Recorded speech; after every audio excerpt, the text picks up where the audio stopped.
stop? It's a big deal. How do you stop? So what I did was, and this is my advice all the time, I had a moment of clarity. It's always good to have those. Yeah. In amongst the insanity that I'd created for myself. Yeah. I had a moment of clarity, and I think it came from listening to things like this. I swear to you, I hope we help people as much as some of these people help me.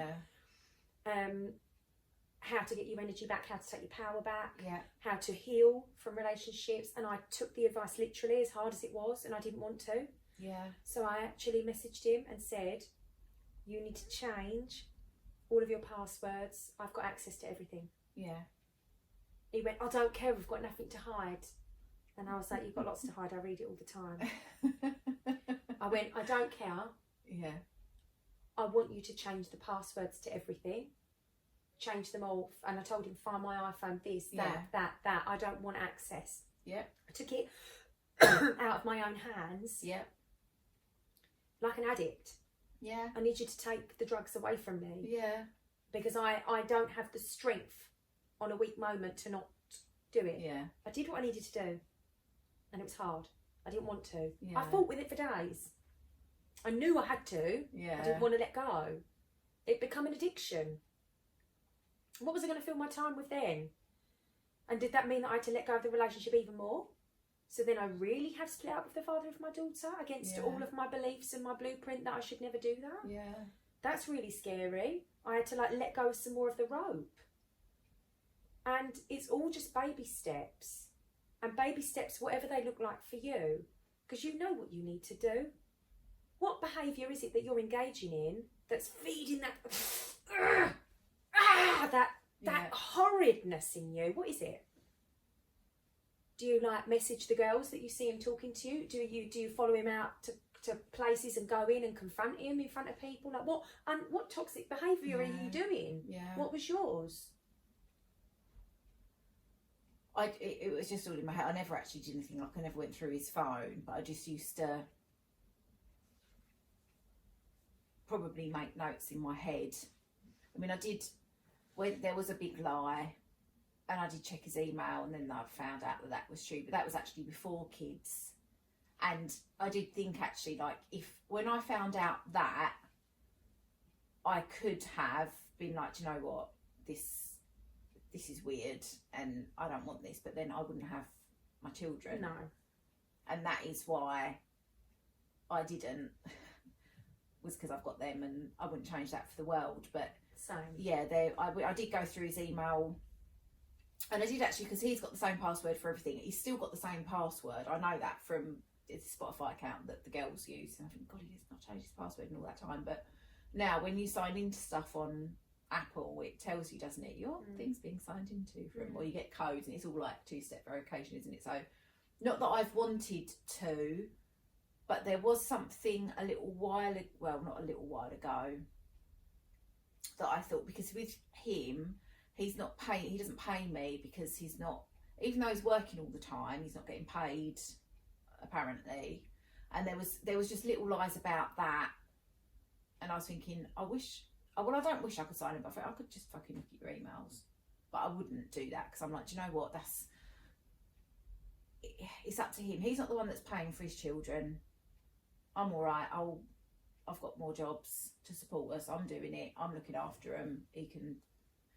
If that what makes him feel good. What we're trying to prove. But exactly, it's like there's no fucking point, because it doesn't matter. It's not going to change them. It's not going to change them. It doesn't make the situation any easier. All it does is it keeps you low level. Yes, exactly. So if anyone's watched previous episodes, when we talk about the basement and the penthouse, it's all of that looking down your phone, looking in their emails. It's like creeping down the stairs to peek through the door and see what they're up to. And I think just a healthy detachment. Yeah. When I let go of that rope, and I was like, it's done. He knows now.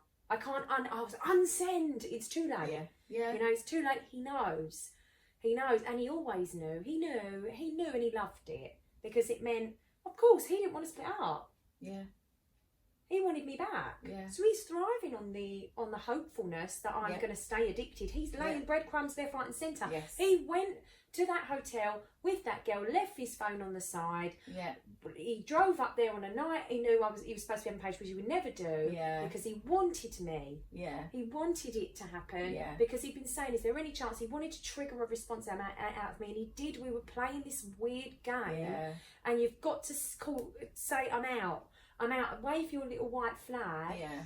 Surrendering and letting go is just the best thing, because you can do it on your own. Yeah. And if he wants to come and go, as long as it's to fit your standards and the girls, then he can. Yeah. And you don't need to let it bother you, because all that does is drag you down. Yeah. Life is full of challenges and speed bumps and horrible colleagues and unhelpful doctors and lost paperwork and fuel crises. It's not, life is not smooth and streamlined, but you don't take the fact that you can't fill your petrol tank up at the minute as a personal attack. Yeah.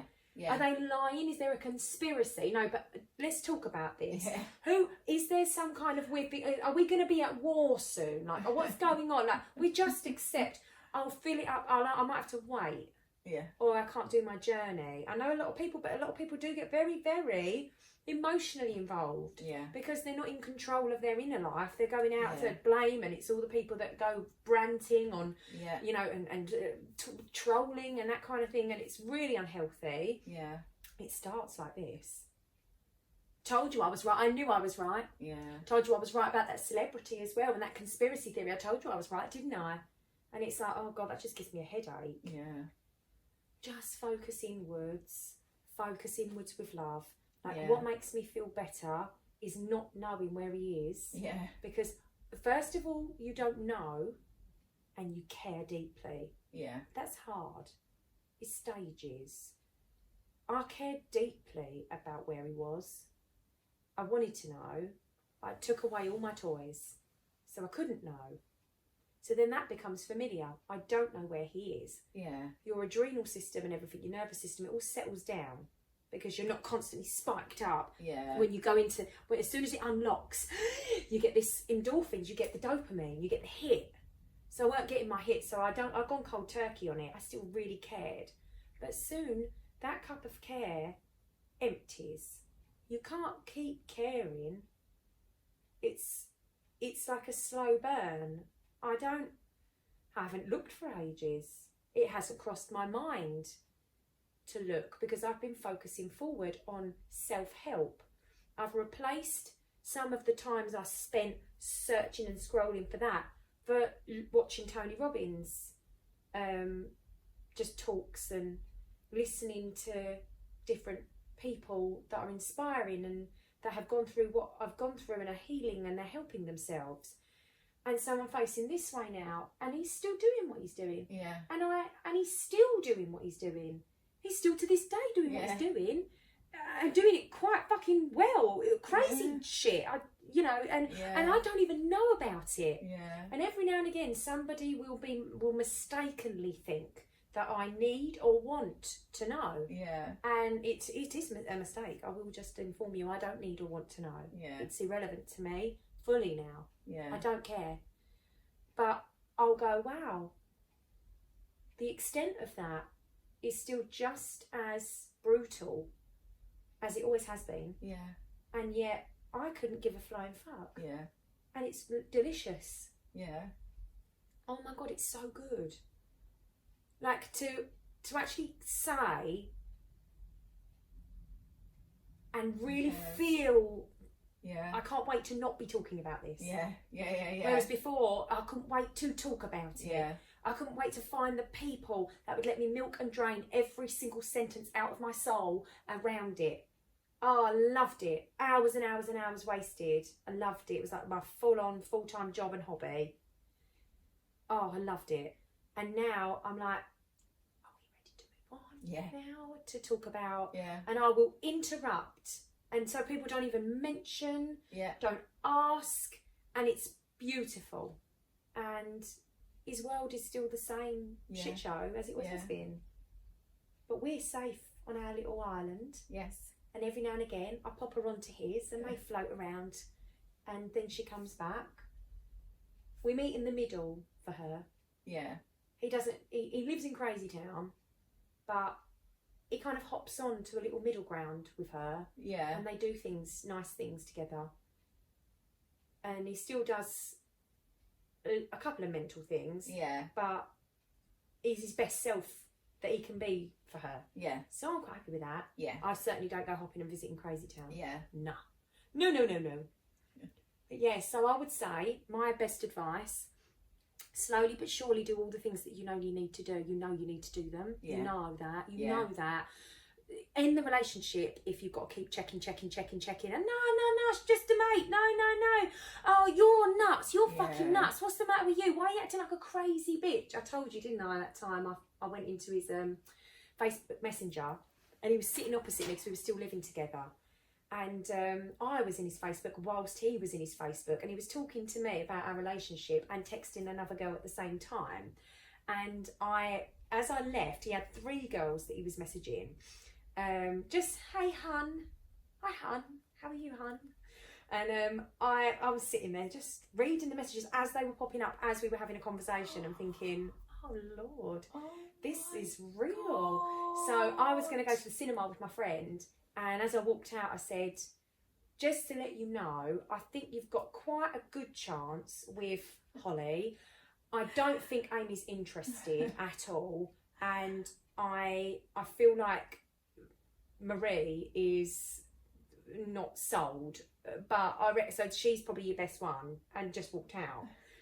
So I'm having a great time thinking that I'm very witty and very funny. And I come back from the cinema and I went upstairs to bed, and I got in bed and he came in through the bedroom door, and it was dark, and I used to voice note. See, the level of obsession, it was just not necessary. Like, get a grip on yourself. I used to voice note every time he spoke to me. Every time he spoke to me, so that I could catch him in the act and prove that he was a nutter, prove that he was horrible, prove that he was psychopathic. He's not a psychopath, but that's how I felt. Yeah. So I'm voice noting because I can hear him coming up the stairs, and I'm there in the bed like that. And he comes in and he whispered in my ear, if you're going to act like a crazy bitch, I will phone the police and have you arrested again. And don't think that I won't. And then he left, and I had it on my voice note. Like, this makes him sound horrendous, but what was I doing to exacerbate that? Like, I literally was sitting there reading his private. We weren't together. We were living together, but I was moving out. We weren't together, and rightly or wrongly, you know, that's what he wanted to do, but we weren't together, and it's none of my fucking business, is it? It's none of my business. No, it's not. He's messaging people, it's none of my business, and I'm in there reading them all smug, then I'm rubbing his face in it, and I'm not trying to take the blame, because that wasn't okay what he said, but we are both in the basement, chasing each other around, playing shit. It was just vile, but I was like, I got so much out of that, because I'm like, listen, what a nutter, this is what I'm living with, this is what he's like. But we are going pew, pew, pew, pew, pew, pew, pew, pew, winding each other right up. Awful. But just crazy behaviour. And if you just don't keep doing all of those things, get out of the Facebook, you know, don't stay where you're not comfortable, where you keep having to fight all the time. And you have to keep justifying and arguing and questioning and checking and not trusting. You know, there's a reason why you're not, that's not what love is. That's not what love feels like. Love, if you was to describe love, like I would task you with it now. If you're in 2 minds about your relationship, ask yourself, like, who do I have unconditional love for? Be it your children, your mum, a sibling, a friend. How does that relationship feel to you? Unconditional love. And I've got so many people that I love like that now, but really, I only had Paige. I felt at one point, felt very isolated with love, because I'd lost all trust with everybody. So I used to just love Paige, and I'm like, it feels like anything that she does is just warmth and perfection and gorgeousness and so connected, and like adore the bones of her, and it fills me up, and it helps me to breathe, and it gives me such life and such joy and such happiness. Every time I look at her face, it lights me up, and I would die for her. And I'm like, that is love. Like, the depth of it and the stability of it and the reliability of it, all those boring words, gentle, soft, you know, like just that beauty. Yeah. And I didn't have one of those words in my relationship with him. Yeah. It was at first like butterflies, excitement, not sure, instability. I'm like excited about it, pleased, you know, it, like feeling proud and like I'd won something, and like it was all fake and shallow, and it felt all like it was all up here. Yeah. You know, like the feelings were all up here. Yeah, and the love comes from your root, from your gut, from your soul, and it feels really real. And this didn't feel any of that. And so it isn't love. It's something else. Yeah. It's feeding an addiction, a habit, an emptiness that you've got inside of you that you need to work on yourself. I've done it for years. I've told you, I've been single for 5 years, not one boyfriend. I've been working on myself. I'm not that level. I couldn't be less crazy, and I couldn't have been more crazy. And that's a loose term. You know, like needing, addicted. I was an addict. I was a full-on addict to this pain. And now I'm like fully recovered. It's like a completely different lifetime. And I'm not, I don't want that. I don't crave that. And it's been a slow process, but you must look at what I know will make me feel better. Exercising, we all know that makes us feel better. Drinking water, not drinking too much, not having too much shit in your body. Meditating, we know this, we all know this, you know this, you know this. Get to sleep, put your phone down, stop talking to him, stop wasting your time talking about him. Just do those things. Just do them blindly. Just trust me that this is true and right, and just do it even though you don't want to. Do it even though it hurts you. Do it even though it's hard. Do it even though you can't. Even though everything is saying, everything is against you. Can't exercise, I've got too much. Just do 30 seconds of star jumps. Do your best, but move that way. With all the lead weights that are behind you, and eventually they will go. And we are living proof that you can let go. Yes. And it does work. And it really does. Because I know this is like really sticky, this subject, and it's hard to push through because we want to be real with everyone about where we were sat. And because that's really important. Otherwise, no one's going to resonate. They're going to be like, these bitches aren't feeling how I feel. But I swear to God, I did. I was like a nutter, absolute nutter. And I didn't have mental health issues. It was just, chaos in my mind, chaos and no way out. And now, if I was to talk about meditation and healing work and breath work and spirituality and nature, my vibe is my normal vibe. It's not a painful vibe. Like, you can feel it off of me, can't you? Like that I'm rattling with it because A, I'm passionate about it, and B, I can sit back in it and connect back to it because I make that my business to keep those avenues open so that I can do this with some weight. So I don't disassociate from it. I know it happened, and I can really, I resonate with it. I will not stay there. It doesn't feel good to me. I love to feel how I feel now because honestly, I come in like sunshine on a stick, don't I? I'm like, so excited. Then she went, that whole episode didn't record. I went, this is good. This means the next time we do it, it's going to be amazing. And nothing enters into my mind and into my experience that I don't welcome. And so it's just a blessing. So I promise you, you can. I promise you. And we're here to help, and we'll keep talking about it.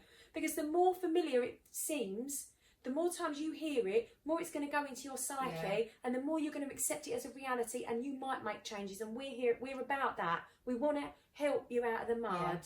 Because we've both been in it. If you're sitting there watching, no, but that's not me. That's not me. Ask yourself why you think that, because there's a reason for that. Like, these women are obviously stronger than me. They've got more this than me, more that than me, less of this than me. I promise you, I bet you we can relate more than you realise. You know, we look like we're doing all right because we are, but 5 years on, 6 years on for you, 5 years on for me, we're, you know, it's like those recovering alcoholics and things like that. Yeah. It's really good for them to be open and raw and say, listen, my friends found me in a park covered in my own sick. Yeah. You know, because then it's like, oh, fuck. You, and look at me now. Yeah. And I'm not saying, take a look at me now. We're not perfect, but I tell you, like, it's a big if I difference. can let go of my anger and just stop caring, then anyone can, I think. And I am genuinely sweet to Paige's dad. I'm so kind to him. Yeah. If he asks me for a favour, I'm available for it if I can. Yeah. You know, and I do it with love. I'm like, I don't expect a thank you. I expect a yeah, you should be doing that. Yeah. He hasn't changed. It's not conditional. Yeah. It might, because it makes me who I am. I am kind. So that's kind to you. The way you do one thing is the way you do everything. The way you treat one person is the way you treat everyone. It's like people that are nice to you and rude to waiters. You're a dickhead. Yeah. You're putting it on.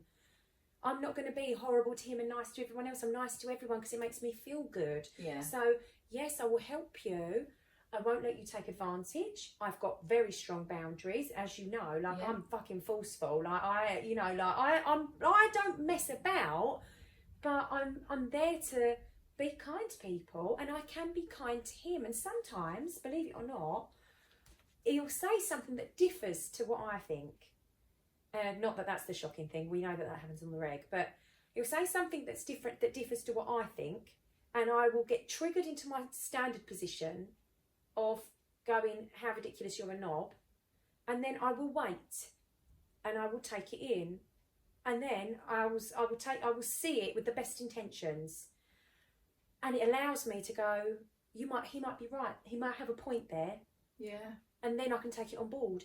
I mean, it's just so far and away from anything I could have ever imagined, and I'm hoping to just keep growing with it, and I'm going to keep going, because there's no end to my level of healedness. Kindness, there's always little knots and things that I find that I'm working through. I better stop now, because this is probably going to be long, and then we'll have to edit it again, but I'm very passionate about this. And I really do send you so much love and support. We are here, genuinely here. If anybody ever needs to talk about anything, just let us know. We will talk about it and try and be as real as we can with you. But yeah, hopefully that one recorded. And I'm going to have a sandwich now. Lunch. Bye. Bye.